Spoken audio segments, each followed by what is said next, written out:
Welcome. I'm Bernice Frost, the CEO and President of Brokerage up from realestatecoach.com. And my name is Greg McDaniel. I'm with a co-host of the Real Estate Uncensored wildly successful podcast, but together we are Real Estate Coach Uncensored. Oh, Greg, we have a great show today, and it's called Go for the Close. And what we want to talk about is what happens when you're on a listing appointment and your clients say, I'm interviewing other agents, or they're kind of sitting there and they don't want to make that offer. So, you're out selling all the time. How do you handle it when somebody says to you, I'm interviewing other agents? The number one thing I've been taught, Bernice, since I was a young lad, that's a really bad Irish accent. My apologies. But my father, Terry McDaniel, has been in the business for 47 years at this point. He's always told me, Greg, always stay in a state of curiosity and ask questions, because he or she that asks the questions controls the conversation. You obviously know this. I think a lot of times what we do, we get into our heads and we go into a fear state of mind when we go in to say, well, Greg, we're going to interview 3 other agents. Immediately you're like, oh my God, I didn't do something right. I didn't bring enough value. I didn't prepare right. I didn't bring the right comps. My shirt wasn't the right color. I forgot to brush my teeth. Your head goes crazy, right? So what I do is number one, what you do is you over prepare for the listing appointment. So a lot of the times agents will just show up and they'll have like a comp sheet and like, well, here's what I'm doing.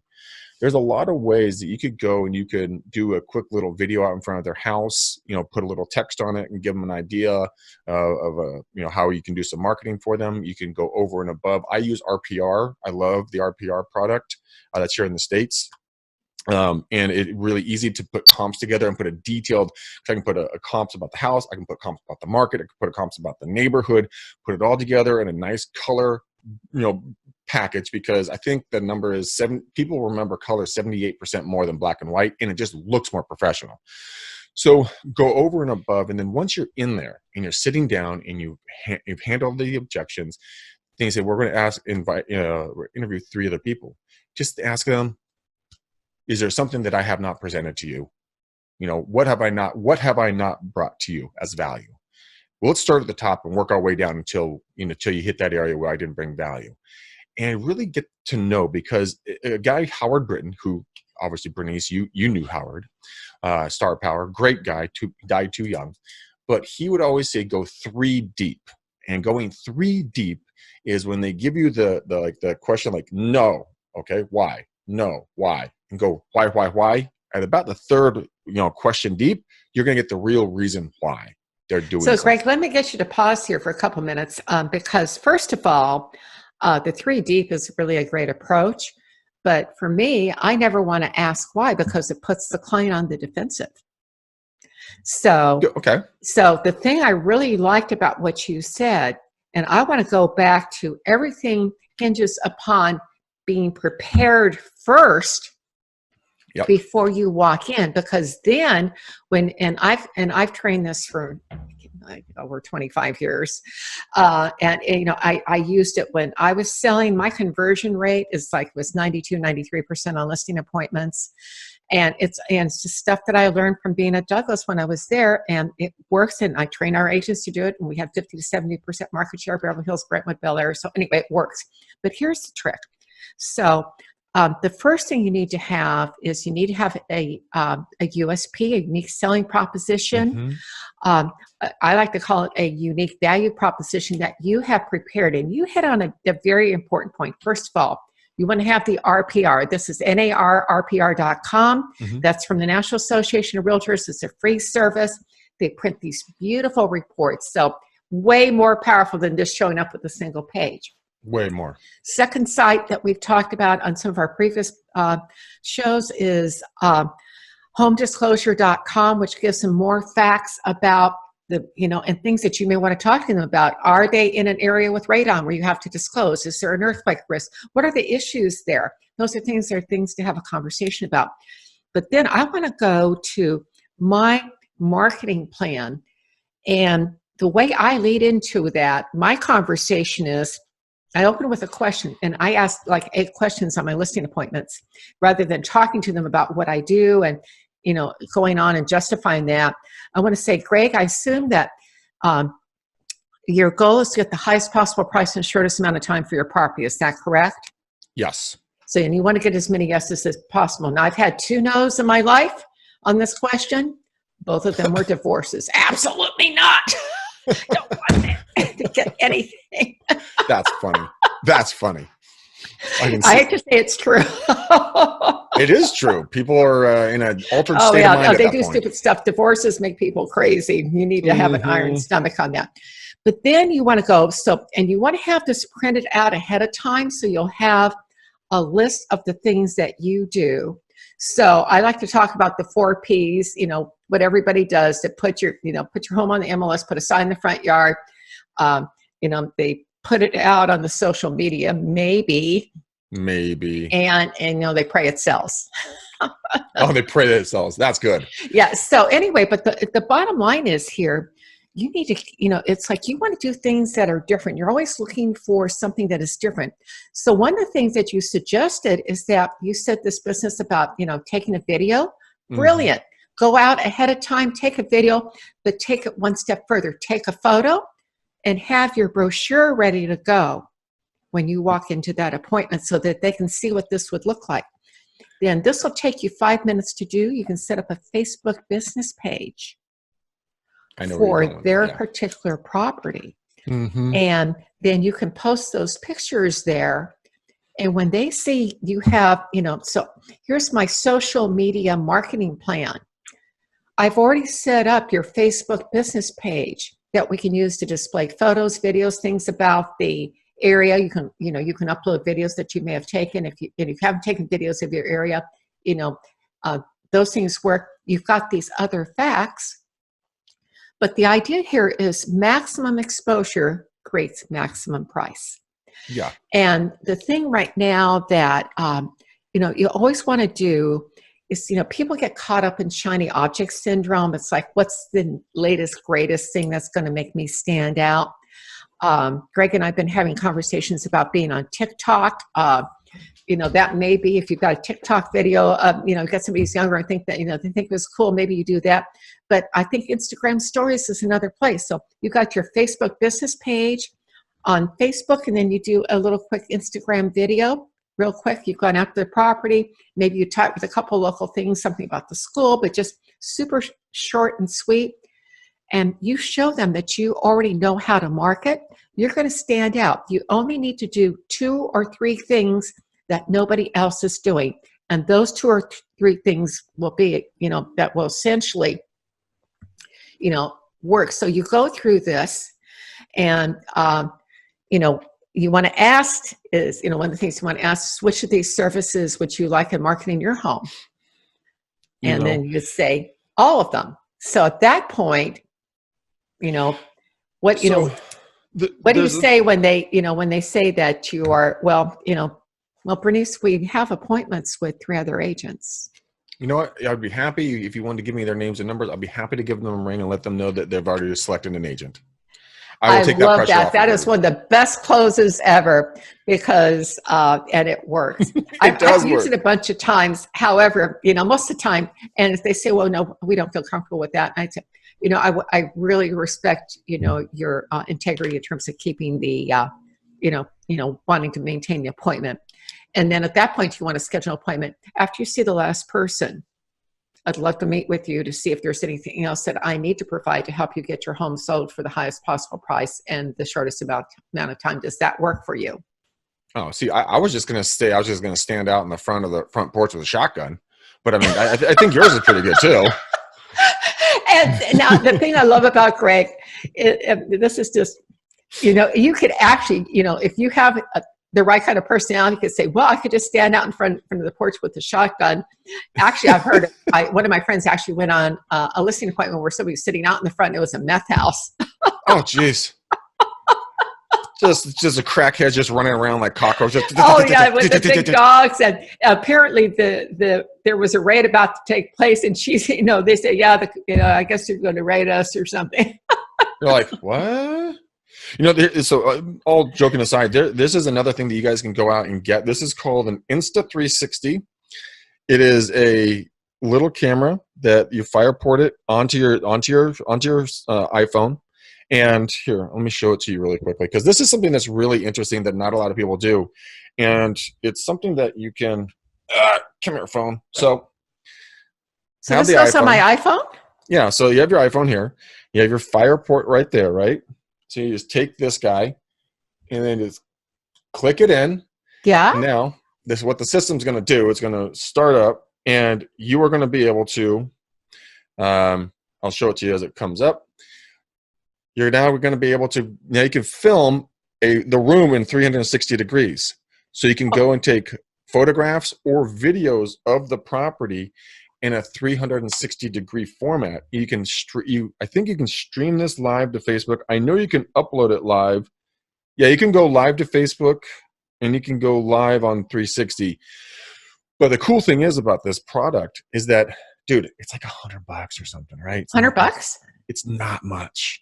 Maybe 150, but something like this. But here's the cool thing is, you go in, you go to the center of the room, and you put it above your head, and then just press go, and you can do it. And I've learned this because then you got to give time for people to go scrolling around, because then they can really see how the room looks in a 360 degree imagery. And that's something you can upload directly to your Facebook page and show them, look, this is what people can look at. They don't have to get every weird angle. They can look at the whole room in a 360 degree. And so you don't have to pay for one of these companies that does that brings out the big fancy schmancy camera then. No, the Matterports, nah. I mean, you could if you want layouts and stuff like that, but I mean, it's called Insta360, and this is what it looks like. Insta360. We'll be sure to have that on our resources. Insta360.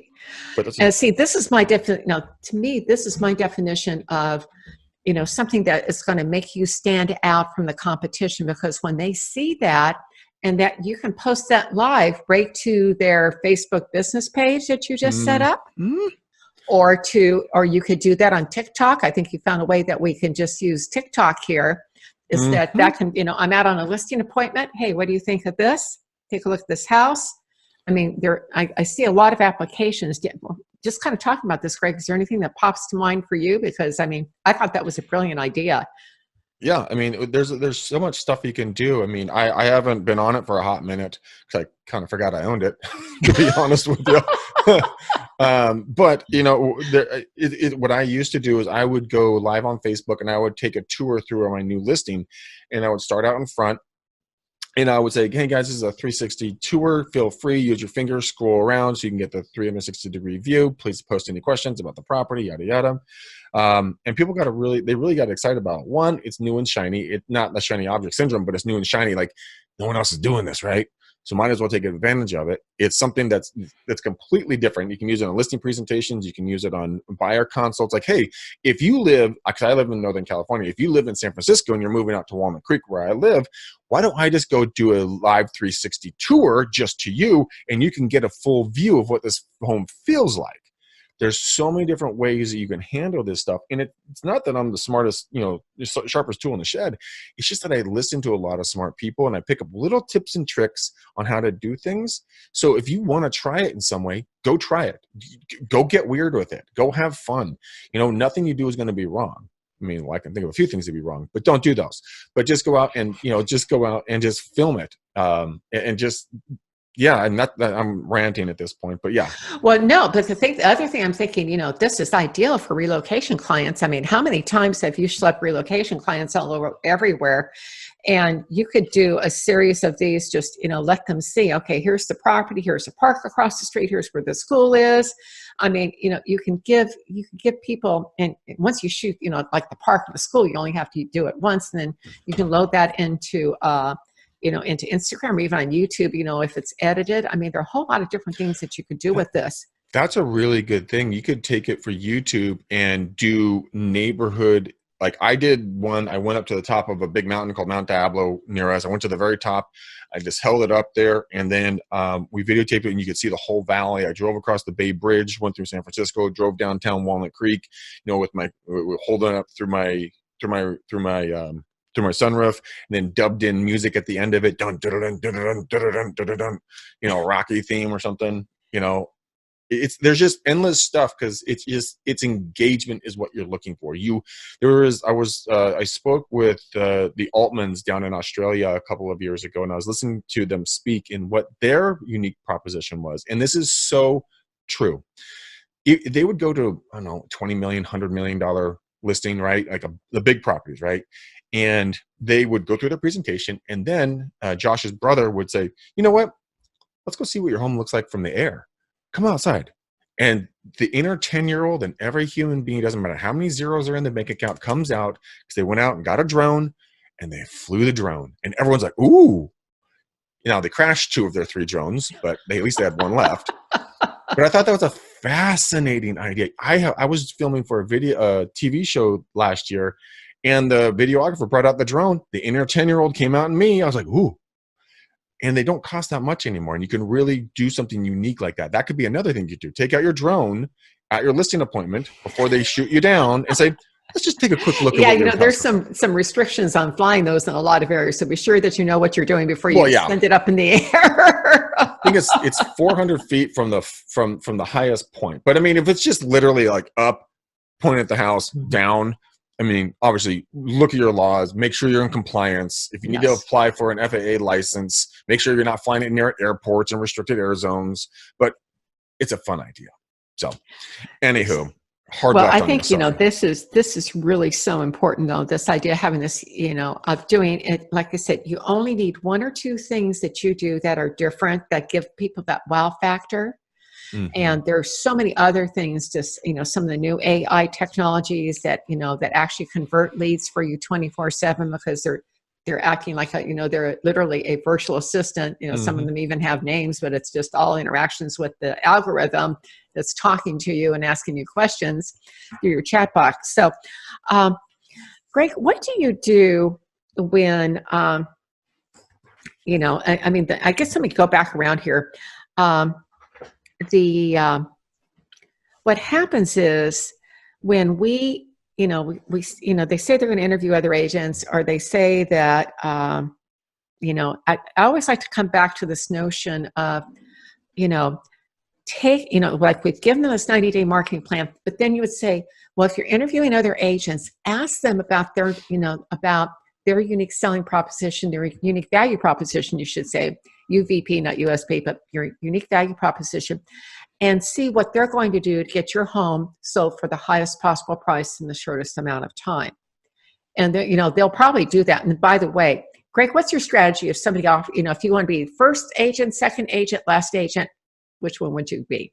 I want to definitely be when it comes to listing presentations, I want to be the first. For putting my offer in, I want to be the last because I want to know how many I'm going against. But I always want to be the first because something's like 75% of the time, or some stat, they always go with the first agent because, I used to watch my father and I could not understand him. When I'd go on listing appointments with him, he would sit in his, J.C. Penney khakis, his Costco, button-down T-shirts with his sweater, his sweater vest on, and his penny loafers, and he would literally act like he just went over to a friend's house. Not bad, but he would just like cross his legs, lean back in the chair, chat. He'd take out his paper and he would do this, Bernice. He'd say, so let me understand what you guys are looking for. And then he starts doing graphs, right? So then he starts drawing a graph like this. Then he just goes, well, okay, well, there, that. He's just making nonsense up, right? But he's talking about what their wants and needs are, and he's becoming a trusted confidant because of the lax demeanor. A lot of the people were so rigid about, got to hit my point, I got to make sure I say everything perfectly, I got to make sure my script's on point, when in reality, he would take it away from them. He would say, you know what? I'm not sure I'm the right agent for you. Let's talk about what you're really wanting. And that immediately everybody always wants what they can't have, right? What do you mean you're not the right agent for me? Hold up. Yes, you are. I don't know if I am. Yes, you are. Okay, well, let's talk and see if we are fit. And I couldn't understand it for the longest period of time. And then I just found out, it just hit me. I was just like, oh my God, he's not treating them like an asset. He's not treating them like a paycheck. He's treating them like his family. He's advising them. And he has walked away from listing appointments when it's not a realistic expectation, time frame, or pricing. Or if they tie both of your hands and one leg behind your back and don't let you do any things you need to do to get the home sold, sometimes it's better to walk away. Right. So what would you say if you're walking away, and say, say you've got a $500,000 property and they want $650 for it. How would you walk away from that? My go-to question is this. I say, Bernice, could you help me? Now I'm human. I may have missed something. Do you have a comp that can show me that a comparable home in the area has sold for $650? Because I'm human. I may have missed it. Which one were you referring to? Put them right on the point, because everybody thinks their house is the prettiest and the best and everything else and worth the most money. I've never seen a seller sell for too much and a buyer buy for too little. And I just ask them that question. And I say, okay, well, since we aren't there, why don't we do this? And I'll try to get them down. If I can get them down, I will then say, it'll say it's at 500 and they're at 550. We got them down $100,000, right? Okay, let's do this. We'll go on the market for 14 days at 550. And if we don't either have an offer every day, a showing every day, or an offer in hand at the end of 14 days, we agree to come together as a team, as a unit. We're going to reevaluate to see what the market is telling us. Again, it's not what I'm telling them, it's what the market is telling us. And then we will readjust the price that will help you get your home sold for the highest amount of money in the shortest amount of time. Is that fair? They say, yes. You write that in the listing agreement. Okay, because people have revisionist history. They'll forget about things. I never said yes to that. It's right there. I love this idea of adding it to the listing agreement. And again, you have to check with your broker on this, because there are some people that do not want the agents altering it. But I think that, I certainly I'd at least have a letter that states that we'll do this, and they sign it. If you can't sign the actual listing agreement, that is, you just keep coming up with these great, brilliant ideas, Greg. I always love it. Just stuff that, when you get burned, you're like, how am I not going to get burned? Let's have them sign a document. Okay. Now is it going to hold up in court? If it's not on the listing agreement, probably not. But are they going to sue you? No, they want to get their home sold. And people they're very emotional creatures. They're sane when they sign the listing agreement. They go insane through the process. And at the end, they're back to being sane. It's like you're a therapist and a punching bag all in one at some points.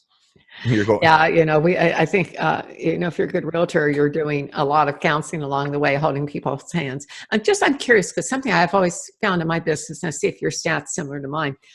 I used to tell my clients that, probably 95% of the transactions will have something that goes wrong in them that makes you think you may not close. But we get 90% of those closed. What would your numbers be, just looking at your sales practice these days? Very similar. I would almost say about 100% of the time there's some sort of a hiccup, or there's some sort of a miscommunication, or some sort of a something that takes place, because there's a lot of moving parts. And again, I actually tell my clients, like, when we guys sign up, you're going to love me.